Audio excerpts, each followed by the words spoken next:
about ET contact using my own personal examples, and then helping you work through your ET contact if you're interested in that and you want to get involved. It's just so much fun. I absolutely love it so much, which is why I want to share it. So I'm gonna talk to you finally about my guides and the beings that I'm working with, just because I really hope that it's gonna help you, and I'm gonna talk, through it, not just about it, but talk through it as well, about, kind of how and why we have these experiences.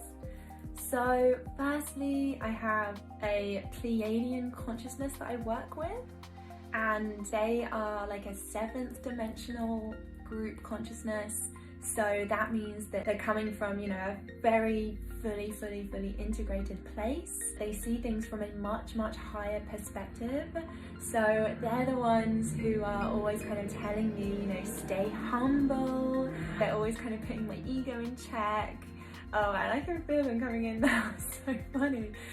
Yeah, they come from a higher perspective where they can see kind of very clearly the process and the order and the flow of the universe and human evolution. And they're always just reminding me about humility and about love, and trusting the process, because things right now in our society are super scary, and I know a lot of people want to just speed that up and share their truth and stuff, and that's really good. That's really important.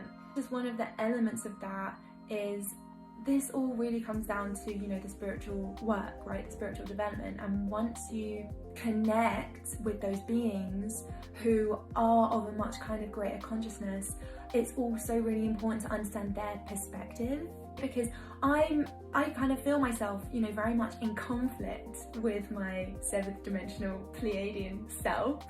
Right, she's laughing.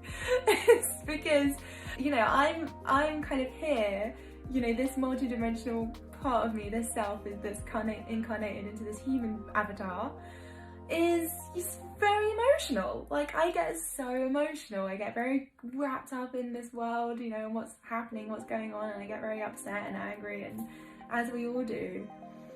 And then I feel, kind of very pushed to do things. And I guess the main thing that I kind of want to say is just, as long as the intention behind any inspired action that you get, as long as that's coming from a place of love, of pure love, then it's perfect, right? Then that's perfect. That's really the most important thing. And nothing we do is right or wrong.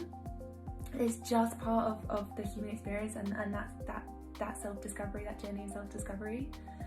So yes, I work with my Pleiadian selves, 7th dimensional, and then on top of this, I also work with my Sirian guides from Sirius.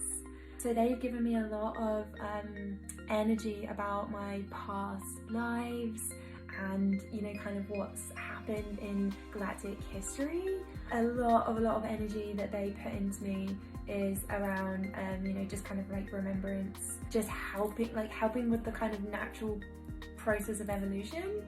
Moving on, we have my Lyran guides. My Lyran guides, the Lyran energy I work with, that is like an insatiably fun, loving 11th dimension energy, right? So on the 11th dimension, they are just, imagine, so in the 11th dimension, imagine just a huge concert, just like this like, it's this absolutely huge, beautiful, white, unlimited concert where the music is just so loud and the vibrations are so intense that the energy, like this vibrational energy, is just like moving through you. Imagine just the most intense concert you've ever been to, and everyone around you is just in ecstasy, and there's just the vibrations are just like, you're just having so much fun, just moving and flowing and just like playing with these vibrations of this like music that's coming through. Because remember, the universe is sound, right? The universe is sound, the universe is music. I'll share with you this really beautiful experience that I had like in a meditation, which was so just kind of like the understanding that, you know, we are just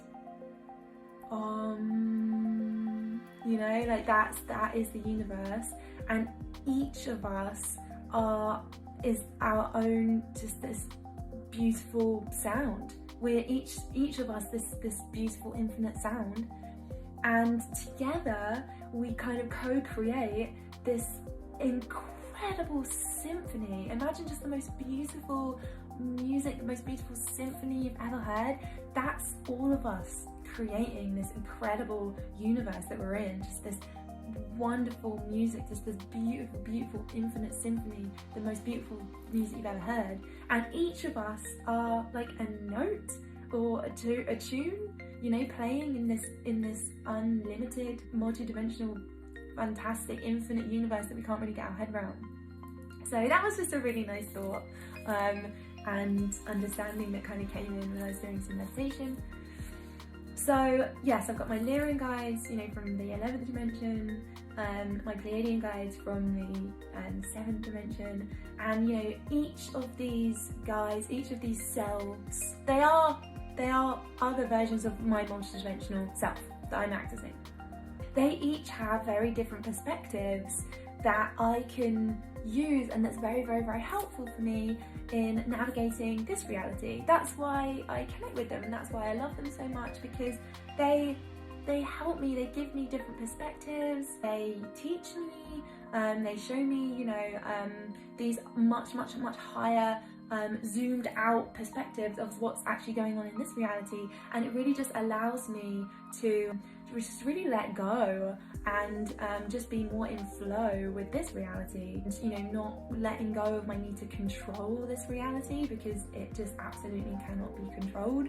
And you know, we just have to learn to let go and just follow our excitement and our passion, and then we can just flow with the universe essentially. So that's just this really just huge impact that I've had working with my guides and working, you know, my other selves. And what I do want to say as well is the 9th dimension is you know, the void, the nothing and the all, where we, you know, we're born into the void, the simulation where we can just experience life and everything's kind of, you know, created in front of us as our consciousness is growing. It's kind of just, and remember what I wanted to say as well, which is hard to understand maybe initially just to get your head around, but there are literally tens and tens and tens of thousands of species of ET beings working with us, okay? And us, our humanness, it like, we can't really cope with understanding it unless we like label it and try and categorize it. That's our humanness coming out. So even though I'm saying, you know, Pleiadian 7th dimension, Sirius 9th dimension, Lyran 11th dimension, they're just kind of codes and just ways of you symbolically understanding, and way of for me to symbolically understand as well where these energies are coming from, the perspectives, what those points of view are, what they're kind of teaching me. So yeah, it's important, you know, the Pleiadians, they are so loving and very guiding, and they like to teach us. And the Syrians are very focused on the evolution, long-term evolution, they're kind of very focused. And then the Lyrans are just super fun and just loving, they just love to dance and sing and just have a great time. So it's really awesome to kind of access these different parts of myself and learn from them, just really just embrace them in my life. So yeah, I hope that's helpful. It's really weird for me to talk about, you know, I never really, you know, plan any of this. I don't have a script, I'm just kind of like talking from the heart. So I really hope it helps you. I really just want you to have more understanding about you know, working with ET energy and how that kind of manifests. Yeah, so having talked about all of those, you know, my other selves that I work with and my guides and stuff, I hope that that encourages you to really kind of open up and connect with your ET family as well. Remember, I do do galactic readings for people. So if you're feeling a bit stuck and you can't really connect, just please reach out to me and I can do a reading for you, and really just help you connect with those members of your family, your ET family. So I hope that's helpful. I'm going to come back and do another video with a lot more information on ET contact and consciousness and stuff like that. Okay, I love you so much. Bye.